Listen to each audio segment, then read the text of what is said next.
All right, now let me ask you this, because this is the part I've never understood. You know, people always talk about they're upside down in their car. And that basically means they owe more to pay for the car than the car is worth. All right. They're trying to trade too soon. So I tell people, when you pick out a car, let's assume that this is your car you're buying from me and you don't have a trade-in. All right. And you want to buy this car. And whatever number you want to make up, if you drove off and you got a great deal in the car, the problem with automobiles is they go down in value, they don't go up. Mm-hmm.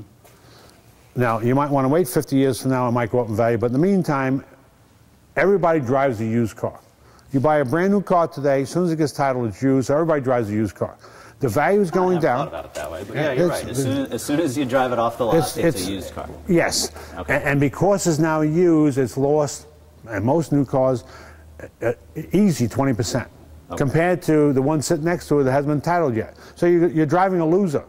Now what you need to do is you need to figure out what you want and need, think of the future, pick out the car, and shut up and keep driving and make your payments, but don't get in this habit of every 6 months or every year and a half want to come around and trade it, because what's going to happen is that you're not making payments fast enough to offset the depreciation value, whether it's Mercedes or Mercury. It doesn't make any difference. Mm-hmm. So if you try and dispose of it too soon, you're upside down. You owe more than it's worth. Now what happens when somebody says, we'll roll, you know, you see these commercials all the time, and they say, we'll roll your how much you're upside down into your new car. Yeah. All they're doing, they're just that's playing math. That's a mathematical equation.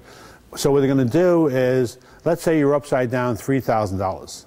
So what happens is they take the $3,000 and they add it to the other car. Now, let's say you were paying $20,000 for the other car. Now you're actually taking $20,000 plus 3, so now you're financing $23,000. And you do that a couple of times, and now you're financing $30,000 on a $20,000 car. You're upside down going in. Okay, but now is there a way where somebody can start to work that down? So they come to you and they say, hey, look, I'm $8,000 upside down in a car. I want to start working that down. How do I do that? Oh, well, here's how you do it.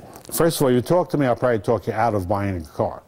Because I would think that if it's a perfectly good car, it happens to me all the time. I see people, they have a perfectly good car, and they want to dispose of it because they want to change colors.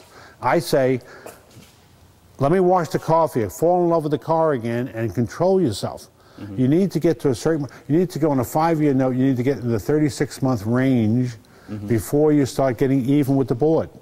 I got you. Right, so if you can last a little bit longer and get even with the board, then you can trade, or you could hide a few dollars where it's not that much of a problem. You got to figure about $20 1,000 you're carrying over to the next loan. So the less you carry over, what's even great is when you show up and you own this car for 6 years and you don't owe any money on it, and now whatever it's worth is a savings account that goes towards the next car. That's the way you should buy a car. I see. Okay. But I can't stop you from not doing that. I might advise you, but the way I think the question you asked me is, how can someone pay that down? One is keep the car longer, add money to it themselves, so that they buy this car and they're only financing X number of dollars, and they didn't add the other car. Right. Well, can you say now, and again, based on, because people sometimes want to know, well, what's the loan value of my car? Is there a circumstance where the bank says this car is worth $18,000 and they're going to buy it for you, and I'm not saying this one specifically, right, but some car in general, you're selling it for $16,000, so you can start to make up what the loan value is. It's not the loan value. See, the loan value in a NADA book is about 20% less than the so-called retail value. I see. Now, in the old days, that's what the bank would lend, and you had to come up with the difference. Okay. Now as the economy expanded, as cars get more and more expensive, banks started lending you more and more money. So they don't give you this 80-20 anymore. Most banks will lend you the price of the car. They'll lend you 100%. In fact, some facilities will lend you that plus the sales tax. But before you know it, they'll lend you 110%. So what's happening is that they want your business, so they're willing to, they know you haven't saved any money because you want this car, so they're going to willing to lend you more than the car is worth retail. I see. The bank is stepping up, and they're in trouble going in. I see. Because, again, you have a depreciating asset. Right. I got you. So what you need to do is, the more money you can put, if this is a $20,000 car and you only finance $10,000, that's fantastic. But it doesn't work like that. Mm-hmm. So if you're paying $20,000, you're not putting any money down. You need to drive this car for minimum 3 years before you start to think about getting a purple one. I got you.